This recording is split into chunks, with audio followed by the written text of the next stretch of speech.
You can help prepare for the construction of the third temple. This is SkyWatchTV News for Monday, July 13th, 2015. I'm Derek Gilbert. The third temple in Jerusalem. It's prophesied because at some future point in history, the Antichrist will set himself up as a god in the temple, stopping the daily sacrifices and blaspheming the Lord Most High. And since there's no temple now, of course, there would need to be a temple constructed at some point between now and that future date. The Temple Institute, based in the Old City of Jerusalem, is dedicated to realizing that goal, and they had been promoting for several days a major announcement this past weekend. Yesterday morning, they announced, or made this announcement, went public with it, and after much speculation, it was revealed that the Temple Institute has launched a crowdfunding campaign to raise money to finance the breeding and raising of red heifers in Israel. Now, according to chapter 19 of the book of Numbers, an unblemished red heifer must be sacrificed and burned, and then the ashes used to purify the priesthood and also to purify the world, according to the teachings of Jewish sages since the book of Numbers was written by Moses. It's not really specified in the Bible that this is a requirement for the reconstruction of the third temple, but Jewish teachings, at least since the 12th century, have held this to be the case. So, to be suitable, the heifer must be raised from birth under very specific circumstances, under constant supervision, and in a controlled environment.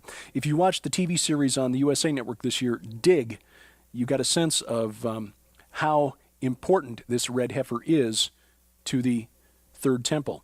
Other aspects of the Red Heifer Project, according to the Temple Institute, include training prospective priests, identifying and selecting the Kohanim, the descendants of Moses' brother Aaron, the only ones who are suitable for temple service, and documenting and equipping the precise location of on the Mount of Olives for the red heifer's preparation.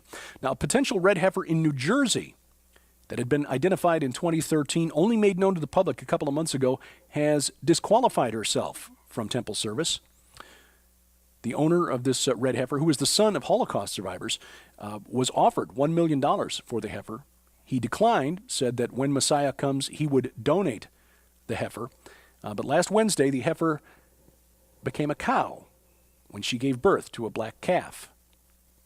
You see, I'm 53 years old and the son of a farmer's daughter, and I finally learned the difference between a heifer and a cow.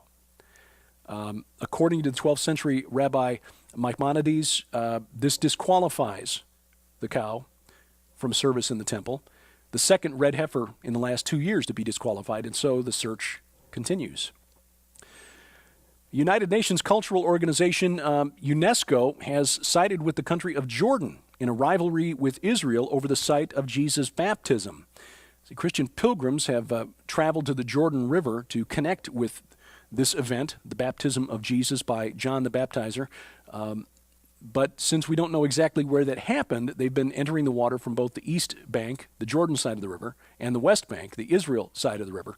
UNESCO has declared Jordan the winner, apparently, has named the east bank of the Jordan a World Heritage Site as the location for Jesus' baptism. Now, this brought cheers from Jordan. Christian tourism to the country has dropped off sharply since the Arab Spring in 2011, but scholars have raised some eyebrows. They say the consensus is that there just isn't enough evidence to know for sure exactly where along the Jordan River Jesus was baptized. Pope Francis wrapped up his tour of South America yesterday, addressed crowds in Paraguay after stops in Bolivia and Ecuador. His messages during his time in South America were at times troubling, leaning very close to being anti-capitalist and pro-socialist, also making references to protecting Sister and Mother Earth, which is a follow-up to his encyclical on climate change released a few weeks ago. The Pope will visit Cuba and the United States in September, where he will address a joint session of Congress in Washington, D.C.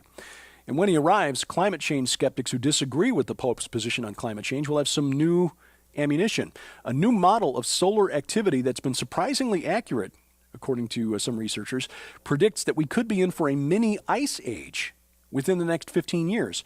Professor Valentina Zharkova of the University of Northumbria in England presented a paper to the Royal Astronomical Society in Wales last week, and she says between the years 2030 and 2040, we could experience conditions of the so-called Maunder Minimum, which roughly coincided with the middle period of the Little Ice Age, between 1645 and about 1715, when the Thames River in London regularly froze over and Europe and North America experienced some very cold winters. The new model developed by Zarkova and her team predicts that solar activity could drop by as much as 60% between now and 2030. Biologists in Florida are trying to figure out where all the birds have gone. Thousands of nesting birds have abandoned Seahorse Key off of Florida's Gulf Coast. Herons, spoonbills, egrets, pelicans, and other birds have disappeared, left all at once during the month of May, abandoning nests and eggs still unhatched. This used to be the largest bird colony on the Gulf Coast. According to one biologist, it's now a dead zone. Scientists haven't found any evidence pointing to disease, contaminants, or predators. It is still a mystery. Meanwhile, avian flu, which has devastated U.S. chicken and turkey operations, has turned up in England. A case of H7N7, which can infect humans, was found at a poultry farm in Lancashire. The risk to humans is low, officials say, but the economic damage could be severe. A 6-mile surveillance zone and a 2-mile protection zone have been established around the affected farm, and culling of birds at the farm is continuing. Now, I'm certainly no prophet, but I saw this one coming as soon as I saw the story. Several weeks back, you remember, we mentioned that Louisiana Governor Bobby Jindal had written about an exorcism that he witnessed when he was a student at Brown University. That was an article that was published years ago in a newspaper at Oxford University, where he was a student there as a Rhodes Scholar. As I predicted when he announced his candidacy for president, progressives and skeptics will use that story to mock Governor Jindal. And sure enough, 2 producers have stepped forward and announced plans to develop that story into a rock opera. Although one of the producers says they have no intention of portraying Governor Jindal in a negative light, he said, quote, "It's more of a love story than anything." One of the most famous UFO cases of the 20th century back in the news, and this is probably the United Kingdom's most famous case. Some call it Britain's Roswell incident. The Rendlesham Forest case, which took place in late December 26th through 28th, 1980 in Suffolk, England, near a U.S. air base. The then Deputy Base Commander Lieutenant Colonel Charles Halt was one of the witnesses involved in the investigation after the event. He gave a talk in England on Saturday, says he now has written statements from radar operators who were on duty at the base and a nearby RAF airfield, documenting that an unidentified object was in fact tracked on radar the night of the 26th, moving at an incredible rate of speed, estimated at thousands of miles per hour, but under intelligent control. Colonel Halt and other servicemen who investigated in the forest found 3 small impressions in the ground, along with burn marks and broken branches on nearby trees. No definite explanation ever put forward for this one. Theories range from lights from a lighthouse on the coast, mistaken for a UFO, to a flat-out hoax. But again, this is one still in the unsolved category. Is time real? Does it flow only in one direction? Do our minds simply create a series of records of changes around us and then create the illusion of time passing? In other words, are the changes real, but time just an illusion? Why does time pass more slowly for objects moving at a high rate of speed? Does anybody really know what time it is?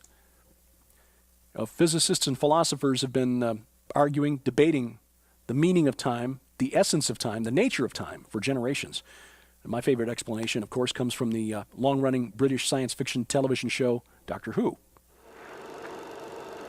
People assume that time is a strict progression of cause to effect, but actually, from a non-linear, non-subjective viewpoint, it's more like a big ball of wibbly-wobbly, timey-wimey stuff. But if anyone can give a better answer than that, it would be our guest on SkyWatch TV this week. Gary Stearman, host of SkyWatch TV and also host of our program produced by our friends at Prophecy Watchers, comes back to SkyWatch TV tomorrow night and sits in the guest chair. We begin the first of a 2-part interview about his book, Time Travelers of the Bible, How the Hebrew Prophets Shattered the Barriers of Time-Space. It's a fascinating discussion, and one of the reasons I really appreciate Gary Stearman's work. He's not afraid to think outside the box, even where the Bible is concerned. and yet he grounds his work in Scripture. So it is mind-bending and yet scriptural. That is tomorrow night on the Christian Television Network, 8:30 p.m. Central Time, UTC-5, on DirecTV Channel 376, Dish Network Channel 267, the Glory Star Satellite Channel 117, and it will air live, or stream live, rather, at the Christian Television Network's website, ctnonline.com. And if you can't watch it as it goes to air, well, you can watch it on demand, as you can watch this update, all of our news updates, and all of our programs on demand at the SkyWatch TV Roku channel, the most recent programs anyway. We keep about a dozen or so available on the SkyWatch TV Roku channel.